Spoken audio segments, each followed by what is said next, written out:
če se ne pogovarjamo o tem, če ne podpišemo neke take prve pogodbe, je neizbežno to, da se bojo vedno iste napake ponavljale.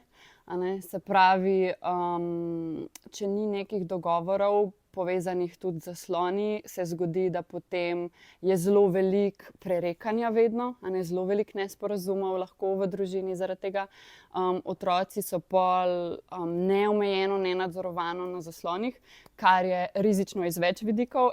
In samo en vidik tega je preveč časa na zaslonu, en tudi zelo drug pomemben je pa, da tam vidijo neke vsebine, ki niso primerne, ali so to neke nasilne vsebine, ali so to neke spolne vsebine, ki za starost niso primerne, ali so to kakšni rizični stiki, izsiljevanje, žaljenje, potem javno objavljanje nekih osebnih podatkov, ali pa mogoče, da jih kakšne osebe tudi nagovarjajo k kakšnim rizičnim dejanjem.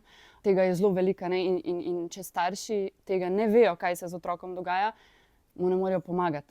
In pol ponavadi ljudje rešujejo te težave šele pol, ko je že skoraj malo prepozno, oziroma pol, ko so to že starejši najstniki ali pa celo odrasli, študentje, ljudje stari 17, 19, 21, 25.